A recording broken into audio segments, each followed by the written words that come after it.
I used to wonder if my story really mattered. Maybe you felt that too. Like your experience was too messy, too personal, or not far enough along to share. But here's what I've learned. Your story is your superpower. It's not just what you've been through, it's how you got through it. And when you know how to tell that story with purpose, you don't just inspire, you connect, you serve, and you start making the impact you were born to make. That's why I created Becoming a Storyteller and Creating Impact. It's a self-paced course to help you craft your story, speak with confidence, and start using your voice to truly make a difference. Whether you're a new coach, a speaker, or someone who just knows they were meant for more, this is your starting point. It's going to change how you see yourself and your story. Check out the link in the podcast notes and get registered today. Don't wait to make a difference. What if the rules you live by, the ones meant to protect you, were actually the chains holding you back? What if the person you see in the mirror isn't the real you, but a version shaped by pain, by expectation, by the fear of what happens if you let go? Today's episode isn't just about overcoming the past. It's about breaking the unspoken rules that keep us trapped in cycles of perfectionism, self-doubt, and survival. It's about stepping into the truth of who you really are, without shame, without fear, and without permission from anyone else. Welcome to the It's Your Story to Tell podcast. I'm your host, Megan Babcock, and this podcast is all about sharing real, raw stories of transformation, healing, and resilience. And today, we're going to dive into the messy, unfiltered moments of life, the ones that break us, refine us, and ultimately shape who we are today. So, Carrie, thank you so much for being brave and vulnerable, coming on here and sharing your story. Thank you, Megan. Thank you so much for inviting me on. Well, Carrie is a powerhouse when it comes to personal transformation, not only in what she's accomplished in her own life, but what she's bringing into the world. Her journey from growing up in a strict Christian home, battling anorexia, and enduring an emotionally draining marriage, to reclaiming her voice and helping other women break free is nothing short of extraordinary. So, Carrie, I'm going to let you tell us your story. Take us through the journey of all of those different things that you had to navigate. And in part two, we're going to get to share how you're now using that to make a difference. Well, thank you again for having me on, Megan. Oh gosh, where to start? So I guess I'll start with my testimony. I was 14 when I accepted Christ into my heart. And at that point, it was sort of, I was in a religious culture. It's like, and there's a difference between faith and, right, having that relationship and religion. It starts with the relationship with Jesus, and then the focus is on the rules. So then you find yourself in this balancing act, right? Trying to walk that very fine line, try not to mess up. I had a vision of God as being this deity up there who was just waiting for me to screw up so he could punish me. I had limiting beliefs about myself and about God, obviously, that I was not worthy of love, that I had to earn love with my works, that I just wasn't good enough, and that consequently I became a perfectionist. I became depressed and just constantly striving. I had the type A personality. I can remember I had an earlier interview today, and we were talking about body image and things like that. And I said I could remember as a grade school girl, comparing my body to my cousin's bodies. They were string beans, and I inherited this, I call it my little pooch at the bottom of my abs that I've always had. And I just remember, even as a little girl, that comparison, and now looking back, that wow, how damaging that was, and how the comparison it kills confidence, right? And so comparing through the years and envy was a big thing that I wrestled with. My I grew up in Western New York, rural. It was, my grandparents were farmers. And then we moved when I was a freshman in high school to northern New Hampshire. It was like moving to a different country back then in the 80s before the internet sort of leveled the playing field with certain things. And we moved here because my dad was a pastor and he was opening a church, a Bible church in town. And technically, they were also missionaries. They were with a mission. So I moved to this tiny little rural mountain community in northern New Hampshire as a missionary pastor's kid at 14, and I was already a super insecure young lady. So I wasn't grounded in my faith. So even though I had accepted Jesus, I was not anchored in his love and who he really is. Right. Remember, I still had that view of just God being this punishing person, just waiting for me to screw up. So that really played out in so many different ways. I wanted to be loved and accepted, and those are two basic human needs. So I set out to get accepted and feel like I belonged in this community. And that meant kind of turning my back on my faith in some ways, because I wasn't cool to be a Christian kid. And trying to prove that I wasn't this goody two shoes, is what people thought I was. Because I just desperately wanted to belong and to feel loved. I mean, looking back now, the things that I thought I was being so bad with compared to what kids nowadays do, I was like, yeah, it wasn't really that bad.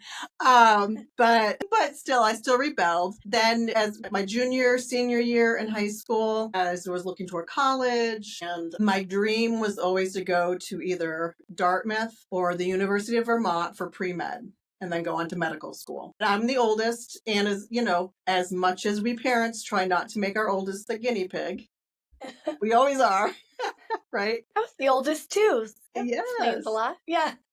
So I was the first one of the three to go off to college, and now as an adult, I understand why, but at the time I didn't. They wanted me to go to a Christian school. So I was only allowed to apply to the Christian schools, and I got into some really good ones. And so I started off at Gordon College, which is a small private Christian school. Looking back now, should have just stayed there. But as soon as I got there, because I was 17 when I graduated high school, so when I turned 18, I started applying to other schools and just to get out of there. So I transferred, and I should probably back up, but in my senior year in high school, I started struggling with anorexia. So all of that, remember, I had been, even as a little girl, unhappy with my body. But I know that things like eating disorders are deeper. The body part of it and the food part of it are really more side effects of the deeper core issues of them. But at the time, they didn't know that much about eating disorders. And my senior year in high school, I had lost a lot of weight. I looked horrible looking back at pictures now. Also, by the way, looking back at pictures of when I was a little girl and comparing myself to my cousins, I was a string bean too. So it's that self-image that can get so twisted in our minds. I came home from school one day, my senior year, my mom met me at the door and she said, the teachers and school nurse had a meeting about you and they want you to come in and get weighed every week. And I looked at her and I said, it's none of their business what I weigh. And that was again, they just didn't know back then. The weight was a side effect or a consequence of the deeper issues. Mm-hmm. Because ultimately the anorexia was more about control. I couldn't apply to the colleges that I had dreamt about going to. And just in addition to that, my parents began to have marriage problems. So it was just like this chaotic, a lot of things out of my control. What I put into my mouth, I could control. Mm-hmm. And so it was just a form of that. Through the years, once I got out of the crisis period and my weight stabilized, I still carried that mindset with me well into adulthood. The eating disorder became my security blanket. So when things got chaotic and out of control, I could literally flip the switch and shut off hunger, appetite, and feel like I was in control when I really wasn't. I think it's really interesting because something that I learned on my journey is, two things that you said. One, it's like you're telling my story so much about it, but seeing God in that way, and back to the point that when I was sexually assaulted, um, and I had been in the wrong place at the wrong, not being obedient, I saw it as a consequence of my disobedience. Yes. Versus, yes, I was disobedient, but that still does not give anyone a right to do that. And so I never acknowledged the trauma that created. And, at that point in time, I started acting out. Like, my parents saw a change in me, but they just contributed it to your independence, you're testing your boundaries, you're, doing all these things. In fact, my mom gave me a letter that I had written around this time. It was actually like 2 months after it happened. And because I guess I had been disrespectful and I was picking fights with my sisters and some things like that. I was just struggling, right?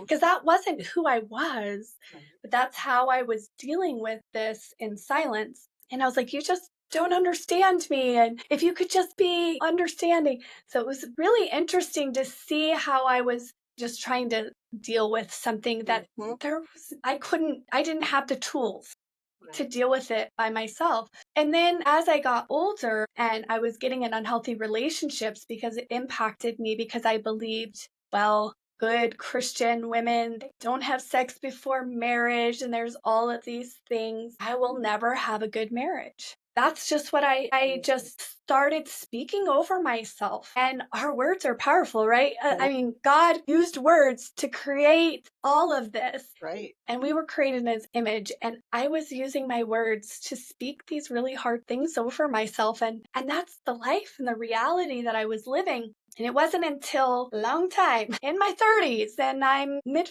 40s now, as I started on this journey. It was really mid 30s, if I'm honest, but I had a woman who recognized things because of her own journey and things like that, that she was like, okay, I think she's in a domestic violence situation. No one would know, but there was just, when you've been in those situations, your spidey sense for things are like, huh. That's why I think we often end up like either coaching or mentoring and women with a similar story, because there's power, right? When you've navigated this. And she kept asking me to go to a Celebrate Recovery, which is addiction group in churches. And I was like, why does she keep asking me to go to this meeting? But I am a perfectionist people pleaser. High achiever. So what do? They don't stop asking. You're like, I'm going to just check this off my box. I'm going to go be compliant Make and her hope happy. that, yes, hopefully that will get her to stop asking me. So on the first day of like coming into this group, I did not know that they ask you to go with all the other new people and to share your problem. And I'm like, I don't have, Nothing to see here.